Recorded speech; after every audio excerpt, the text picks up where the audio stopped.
All right, good morning, everybody. So we're going to be continuing with what we've been learning about Newton's laws. And today we're going to put our knowledge of Newton's second law, um, which Newton's second law is going to be force equals mass times acceleration.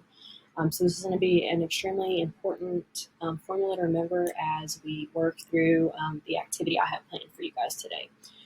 So basically, we're going to just be solving problems dealing with force, mass, and acceleration, which all deals with Newton's second law, as we all know, as we've been discussing these for the past couple of weeks.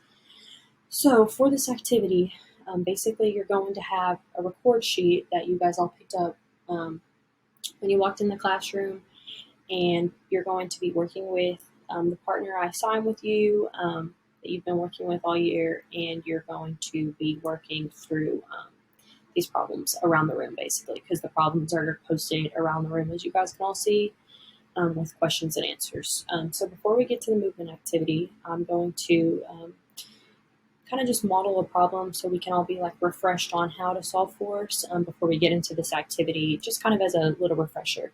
So if you guys will all get out a pencil, and you can just write it actually on the back of this force calculation sheet. Y'all can just kind of mark, just so we're good practicing the problems. Okay, so basically what the question is we're going to be calculating the net force needed to accelerate a 1,700 kilogram car forward at 3.5 meters per second squared. Okay, so the first thing I want all of you guys to do is on the report sheet, there's going to be a place that says show your work. So this is how I want you guys to show your work step by step.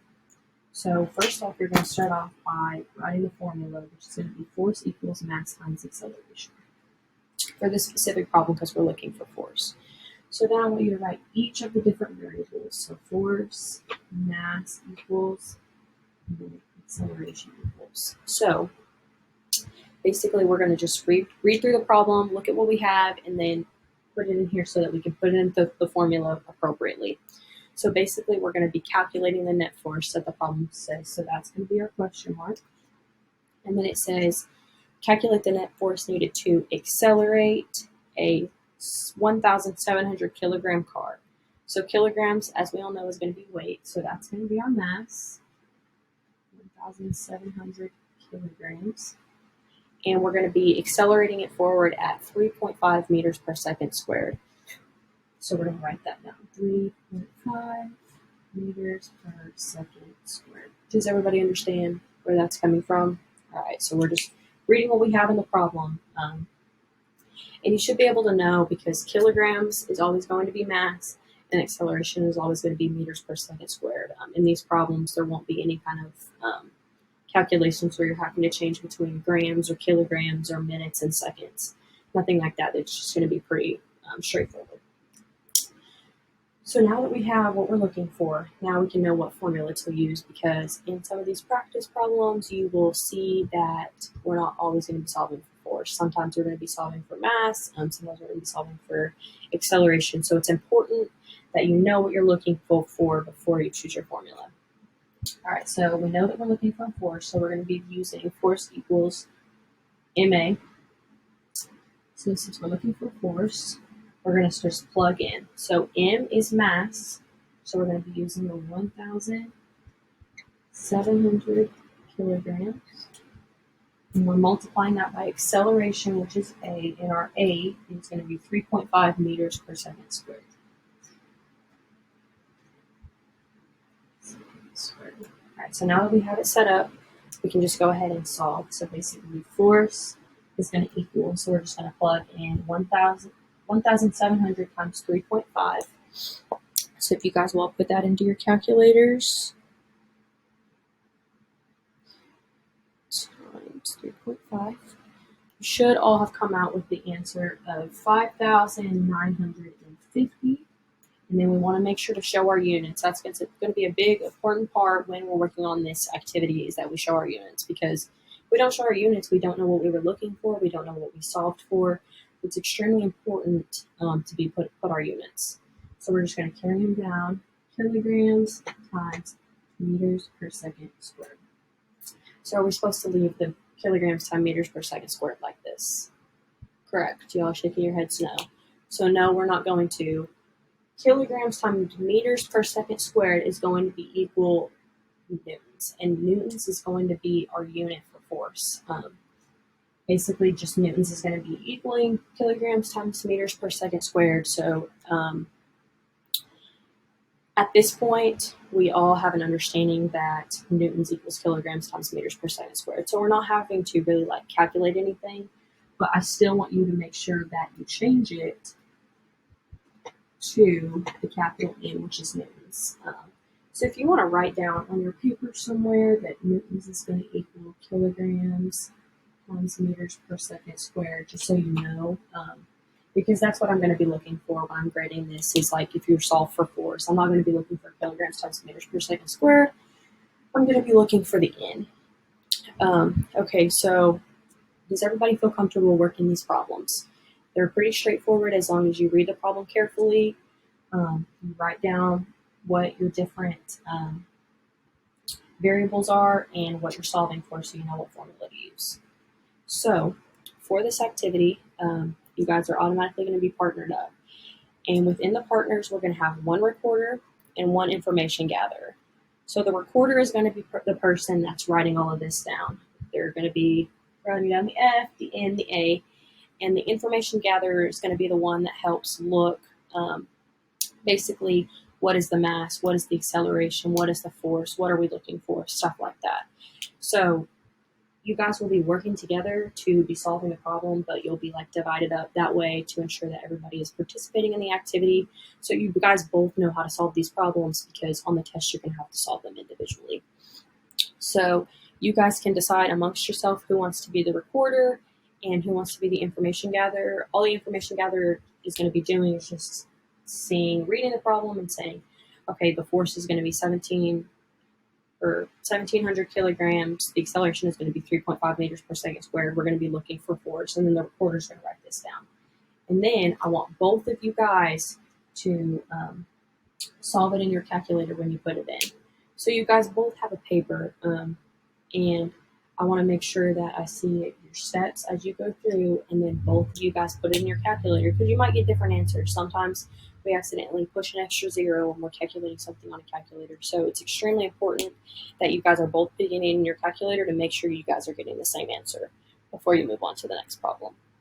So those are going to be your roles in your group.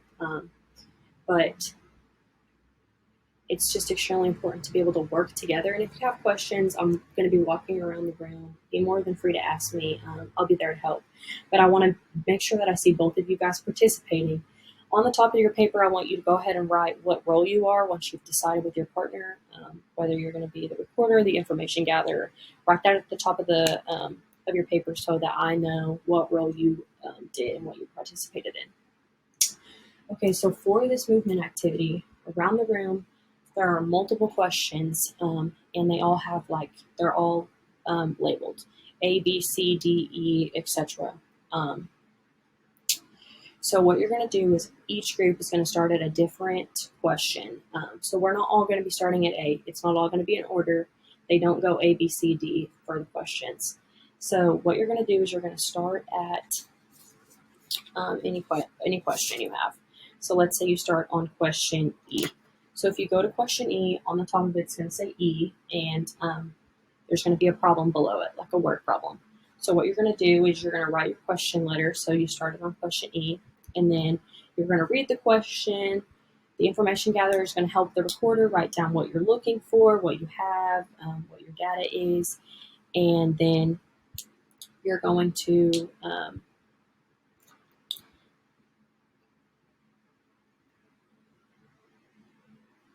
brain fart. So then you're going to solve the problem. So basically, you're going to write your question letter in the question letter tab. And then on the show your work, this is where you're going to be showing all this work that I did right here. You're going to be writing what you have and then plugging it in all the way to the final answer. So then on the last unit, or the last column, you're going to be writing your answer with units. So let's say your answer is 9,800 newtons. So you're going to write that in the column. And then around the room, below the question, there's going to be subtype of answer. So you're going to go around the room until you find your 9,800 newtons. Once you find that answer, then you're going to start on that question. So let's say that 9,800 newtons takes you to question D. So then on your next one, you're going to write D and the same thing. And you're just going to keep going until you get all the way to the end. When you get to the very last question, the very last answer should lead you back to the very first question you started on. So if your very last answer is 8 meters per second squared, that should lead you back to the question you started on. We said we started on D, so it should lead you back to D. So as you're working through this is going to be kind of a way for you to kind of self-assess your learning.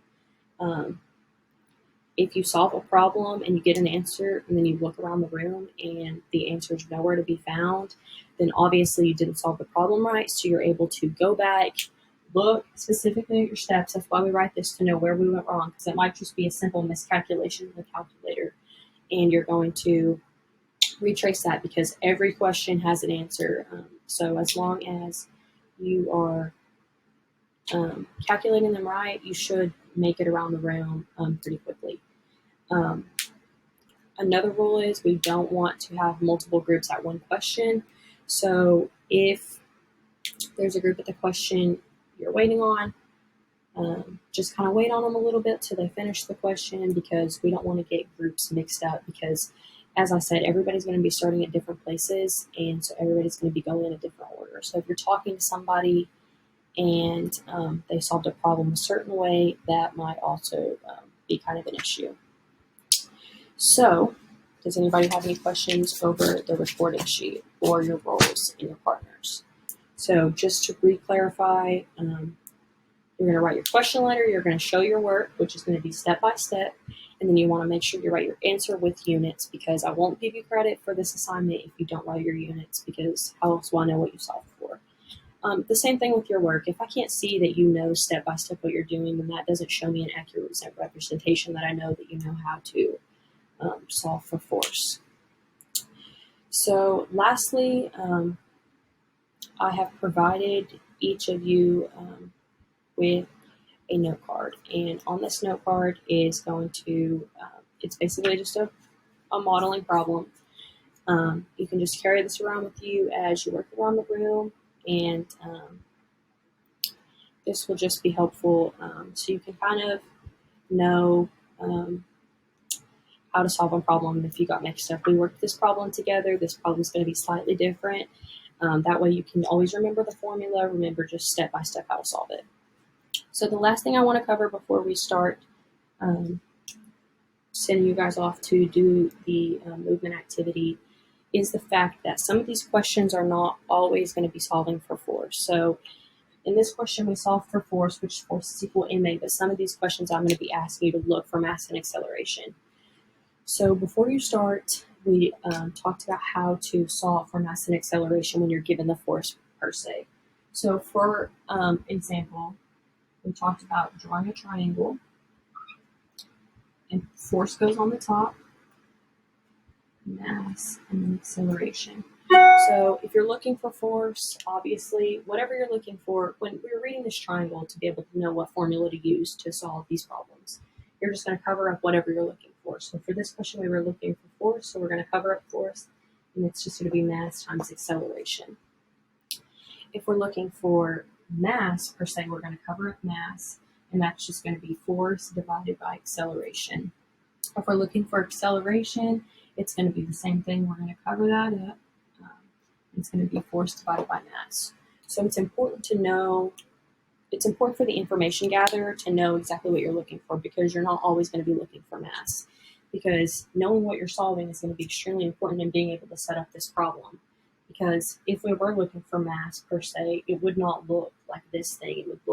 It would be set up differently. So as you work around the room, pay attention to specifically what you're looking for, and knowing that mass is going to be in kilograms, acceleration is going to be in meters per second squared, and force is going to be in newtons, which can also be kilograms times meters per second squared. So on your paper, it would just be smart at the very top to go ahead and write this triangle so that you know, And then all you can do is just cover it up and say you're looking for acceleration. Acceleration equals force divided by mass. And you're good to go, and then you can start plugging in the values that you already have. So that's going to be what we're going to be doing today. If you have any questions, I'm going to be working around the room. Take your time as you're on each question, solve them, show your steps, and that's pretty much all I have. Does anybody have any questions about what we're doing? All right, so we're all good. So you guys have been assigned your partners, so you guys are going to go ahead and split up. You can start at any question around the room, and whatever question you start on, that's going to be the first question you write, and you're just going to work through this. Here's going to be your note card with your practice problem on it. That way you can kind of follow that